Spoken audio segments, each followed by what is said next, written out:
Isang antolohiya ng mga pagbasa sa mga salita ng makapangyarihang Diyos.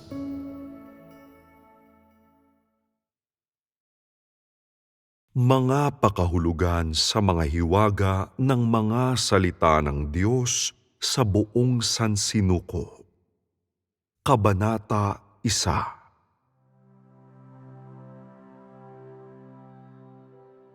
Gaya ng sinabi ng Diyos, walang maaaring makatarok sa ugat ng aking mga salita, ni maunawaan ang aking mga layunin sa pagbigkas sa mga iyon, kung hindi dahil sa paggabay ng Espiritu ng Diyos at kung hindi dahil sa pagdating ng kanyang mga pahayag. Lahat ng tao ay mapapahamak sa ilalim ng kanyang pagkastigo. Bakit ba sinubok ng Diyos ang tao ng napakatagal? At kasing tagal ng 5 buwan? Ito ang pangunahing punto ng ating pagbabahagi, gayon din ang pinakapunto ng karunungan ng Diyos. Maaari nating ipalagay ang ganito: kung hindi dahil sa panahon ng pagsubok na ito sa tao, at kung wala ang marubdob na paghampas, pagpatay, at pagtibag ng Diyos sa tiwaling sangkatauhan, kung ang pagtatayo ng iglesia ay nagpatuloy hanggang ngayon, ano na kaya ang naging resulta? Kaya sa unang pangungusap pa lamang, ang Diyos ay dumidiretso na sa punto at direktang tinutukoy ang ninanasang epekto ng gawain sa loob ng mga buwang ito. Tunay na nagpapadugo na siya sa unang tusok pa lang. Sapat na ito upang ipakita ang karunungan ng mga gawa ng Diyos sa loob ng panahong ito ng ilang buwan. Nagawa ng mga ito na turuan ang lahat sa pamamagitan ng pagsubok, kung paano magpasakop at kung paano taus-pusong ibuhos ang kanilang sariling lakas. Gayon din ang kung paano mas makikilala ang Diyos sa pamamagitan ng masakit na pagpipino. Habang mas nawawala ng pag-asa ang mga tao, mas nakikilala nila ang kanilang mga sarili. At sa totoo lang, habang mas nakakaharap sila ng pagpipinong puno ng pagdurusa, mas nakikilala nila ang kanilang sariling katiwalian, hanggang maunawaan nila na sila ay hindi karapat-dapat kahit na maging isang tagapagsilbi para sa Diyos, at ang pagsisilbi ay pagtataas niya. Kaya't kapag nakamit na ang resultang ito, kung kailan nasaid na ng tao ang kanyang sarili, direktang binibigkas ng Diyos ang mga salita ng habag nang walang itinatago. Maliwanag na ang pamamaraan ng paggawa ng Diyos pagkatapos ng ilang buwan na ito ay nagsisimula ngayon. Ginawa na niya itong malinaw upang makita ng lahat. Dahil sa nakaraan ay malimit na sinabi ng Diyos, hindi madaling makamit ang karapatang matawag na bayan ng Diyos. Kaya tinupad niya ang mga salitang ito sa mga taong tinutukoy bilang mga tagapagsilbi na sapat na upang ipakita na ang Diyos ay maaaring mapagkatiwalaan ng walang anumang pag-aalinlangan. Lahat ng sinasabi ng Diyos ay magkakatotoo sa magkakaibang antas. at hindi ito kailanman hungkag na pananalita. Kapag ang lahat ng tao ay puno ng pighati at kalumbayan hanggang sa pagkagambala, ang mga salitang gaya nito mula sa Diyos ay akmang-akma. Pinasisigla silang muli sa gitna ng kanilang kawalan ng pag-asa, upang alisin ang anupamang pag-aalinlangan mula sa isip ng mga tao. Idinagdag ng Diyos ang sumusunod. Kahit na sila ay tinatagurian bilang aking bayan, ang titulong ito ay hindi pumapangalawa sa anumang paraan sa pagkatawag bilang aking mga anak. Sapat na ito upang ipakita na ang Diyos lamang ang makapag-iingat sa kanyang sariling awtoridad. At kapag nabasa na ito ng mga tao, mas matibay silang maniniwala na hindi ito isang paraan ng paggawa, kundi katotohanan. Higit pa rito, upang ang mga pangitain ng mga tao ay manatiling hindi nalalambungan, ang pagkakakilanlan ng lahat ng tao ay napalinaw sa kanyang bagong pamamaraan. Sapat na ito upang ipakita ang karunungan ng Diyos at binibigyang kakayahan nito ang mga tao na malaman ng mas mabuti na nakikita ng Diyos ang puso ng mga tao sa kanilang mga ginagawa at mga iniisip. Ang mga tao ay gaya ng mga manika na minamanipula ng Diyos. Ito ay tiyak at hindi mapag-aalinlanganan. Bumalik tayo sa simula.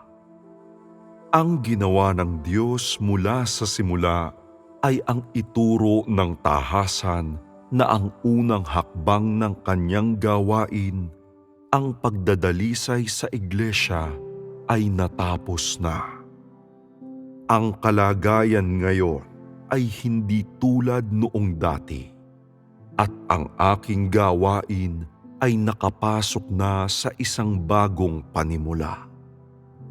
Mula sa pangungusap na ito, makikita na ang gawain ng Diyos ay nakapasok na sa isang bagong panimula, at pagkatapos ay kaagad niyang tinukoy sa atin ang mga plano para sa susunod na hakbang ng kanyang gawain.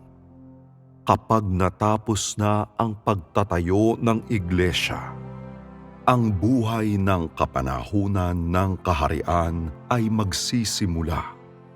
Dahil hindi na ngayon kapanahunan ng pagtatayo ng iglesia, kundi ang kapanahunan kung kailan ang kaharian ay matagumpay na naitatayo.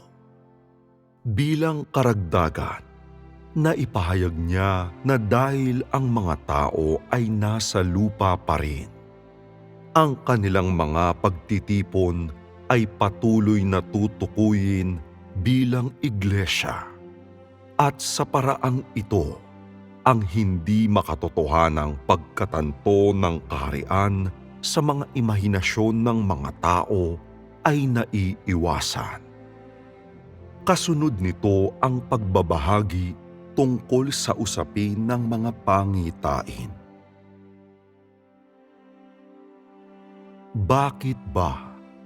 Kahit na ngayon ay kapanahunan ng pagtatayo ng kaharian at katapusan ng pagtatayo ng iglesia, ang lahat ng pagtitipon ay tinatawag pa ring iglesia? Sinabi noon na ang iglesia ay pauna ng kaharian. At kung wala ang iglesia, hindi maaaring magkaroon ng usapang tungkol sa kaharian. Ang simula ng kapanahunan ng kaharian ay ang simula ng ministeryo ng Diyos sa katawang tao at ang kapanahunan ng kaharian ay inihahatid ng Diyos na nagkatawang tao.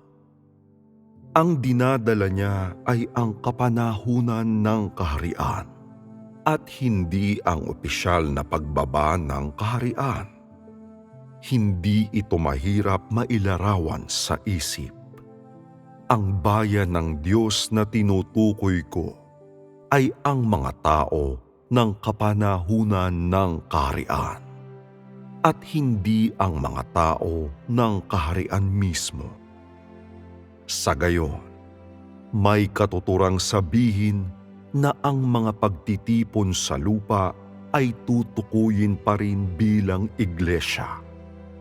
Sa nakalipas, kumilos siya sa loob ng kanyang normal na pagkatao habang hindi pa napatototohanan bilang Diyos mismo. Kaya ang kapanahunan ng kaharian ay hindi pa nagsimula sa gitna ng tao. Iyon ay gaya ng nasabi ko, ang aking espiritu ay hindi pa opisyal na nagsimulang gumawa sa aking nagkatawang taong laman. Ngayon na ang Diyos mismo ay napatotohanan na, ang kaharian ay isinasakatuparan sa gitna ng tao.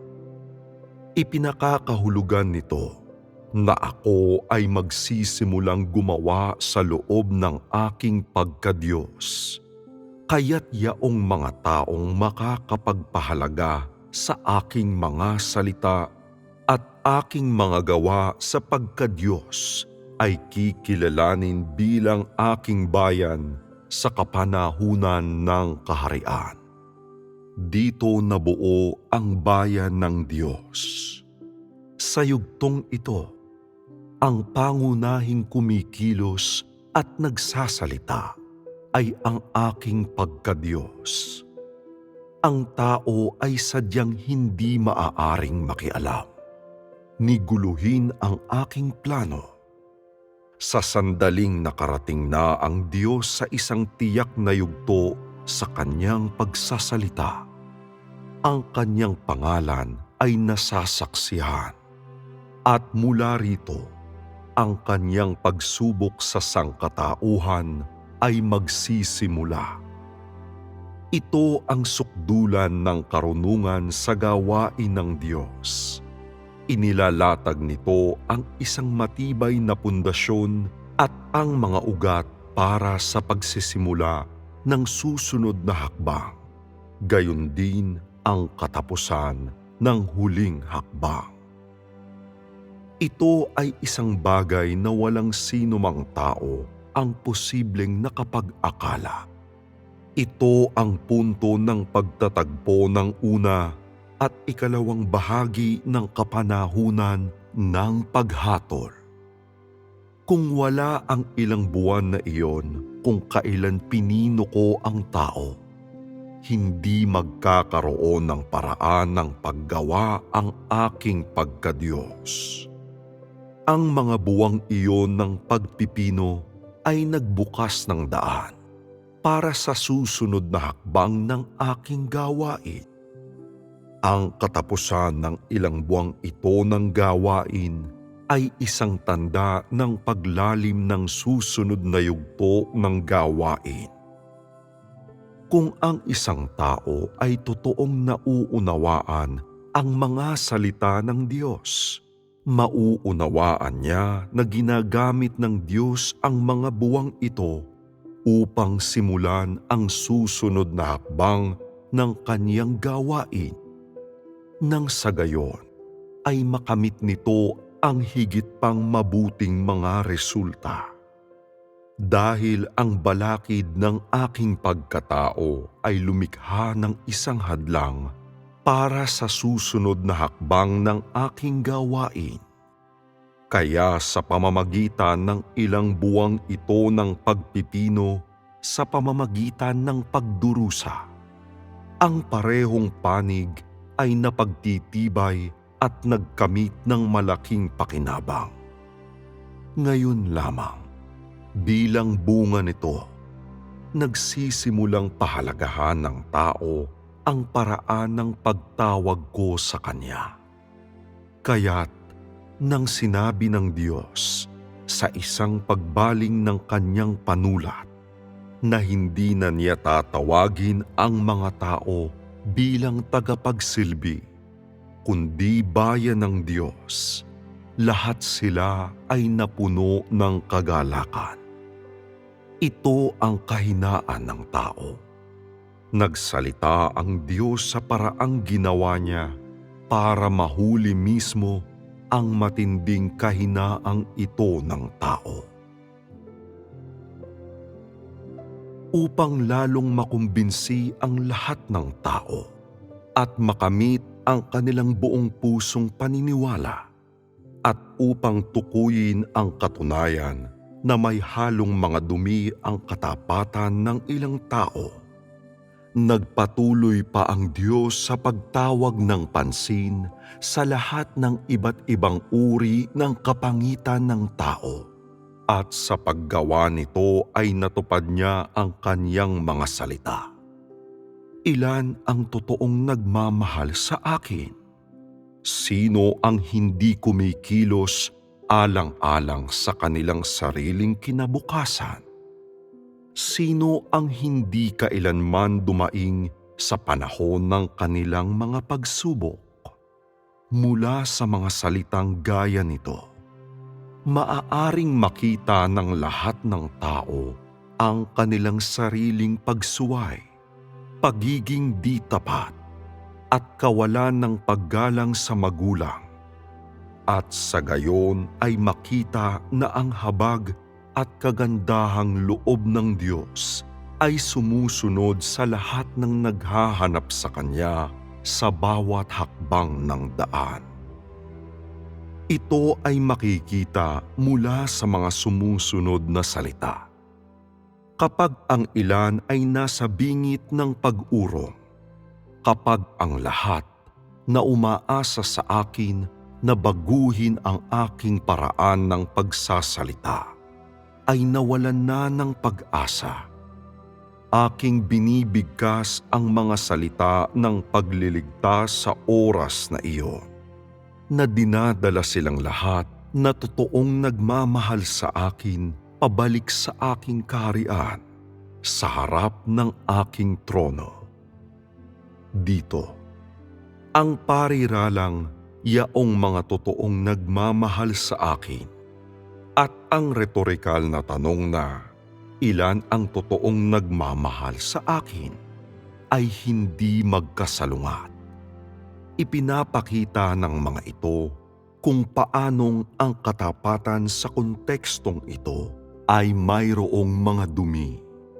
Hindi sa walang nalalaman ang Diyos, bagkus mismong dahil nakikita ng Diyos ang kaloob-looban ng mga puso ng mga tao.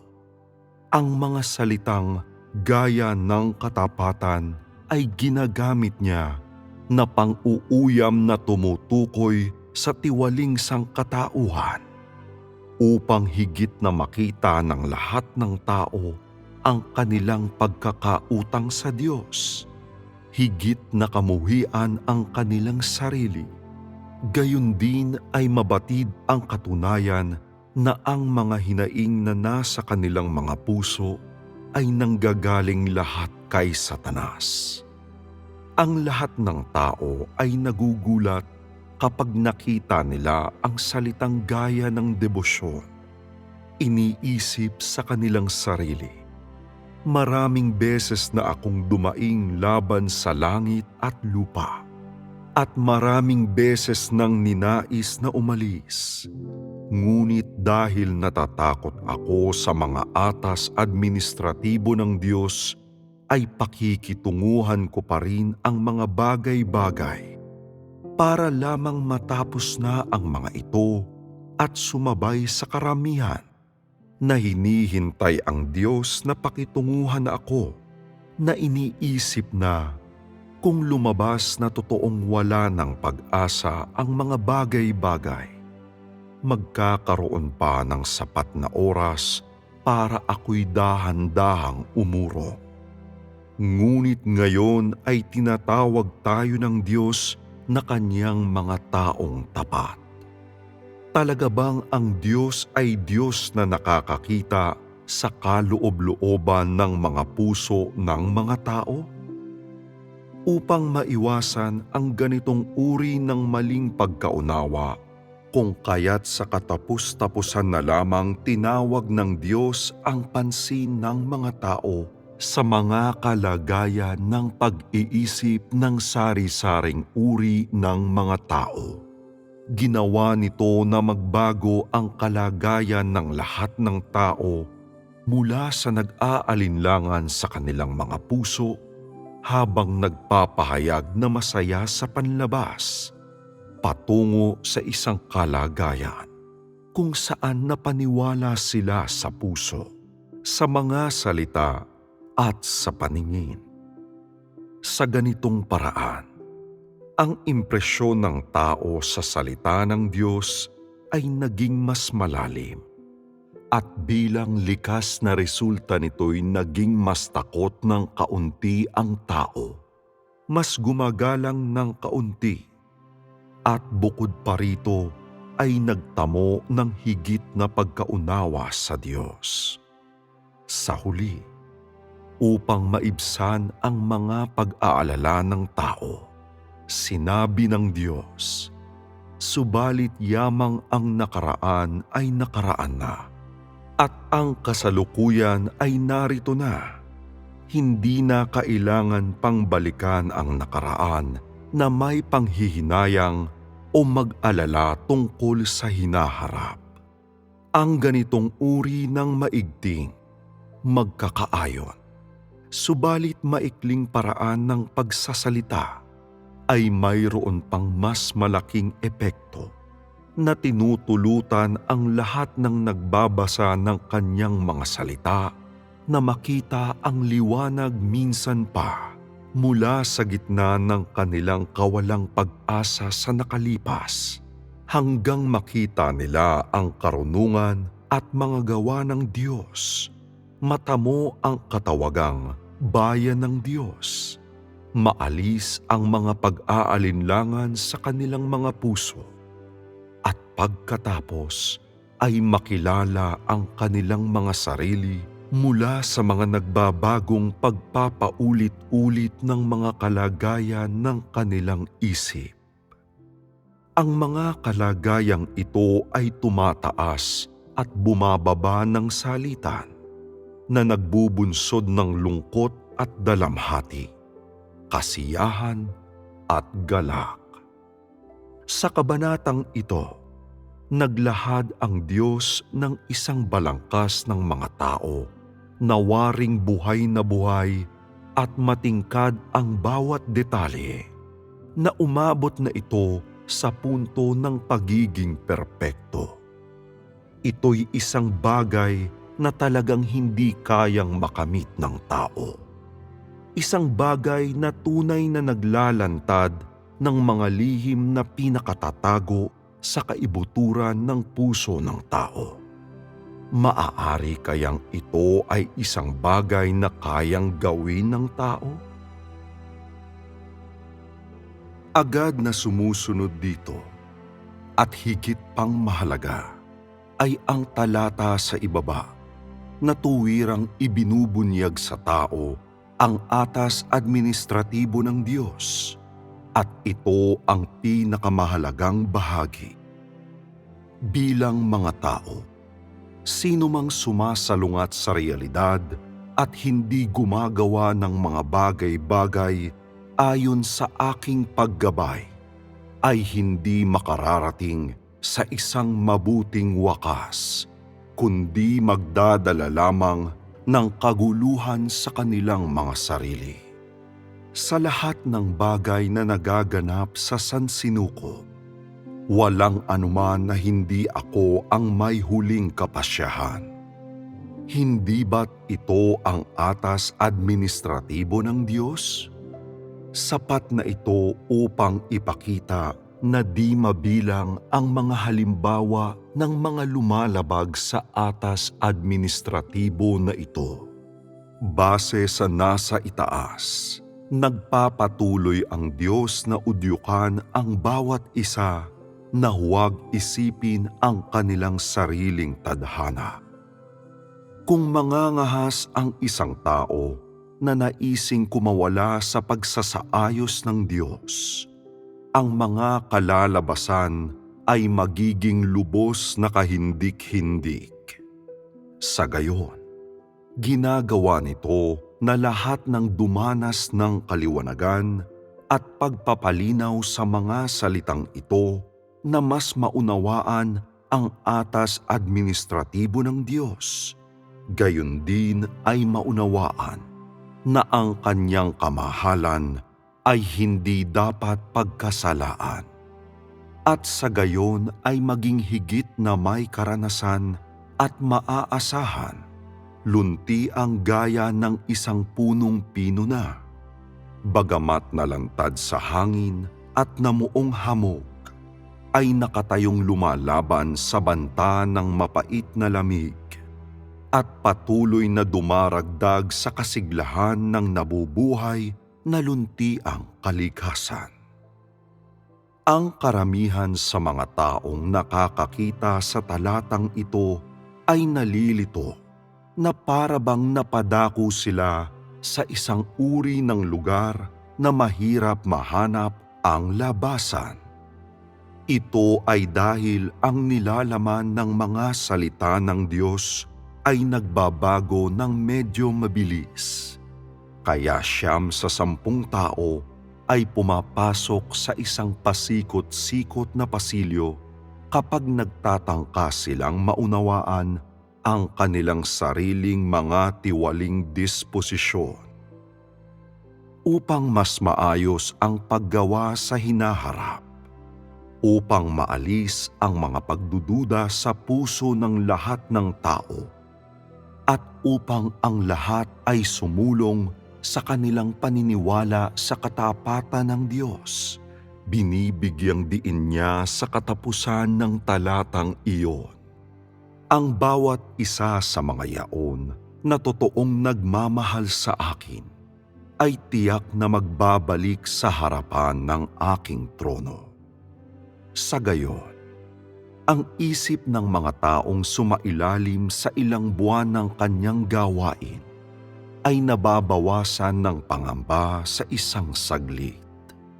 Higit pa rito, ang kanilang mga puso na parang nakabitin sa ere ay bumabalik sa dati nilang kalagayan na para bang bumagsak sa lupa ang isang mabigat na bato. Hindi na nila kailangang mag-alala sa kanilang kapalaran. Higit pa rito, naniniwala sila na ang Diyos ay hindi na magsasalita ng mga salitang walang laman. Yamang ang mga tao ay mapagmagaling. Wala kahit isa ang naniniwalang hindi nila ipinakikita ang pinakamataas na pagtatalaga sa Diyos. Ito ang dahilan kung bakit sadyang binibigyang diin ng Diyos ang totoo upang makamit ang mas mabuting kalalabasan. Ito ay upang ihanda ang daan at ilatag ang pundasyon para sa susunod na hakbang sa kanyang gawain.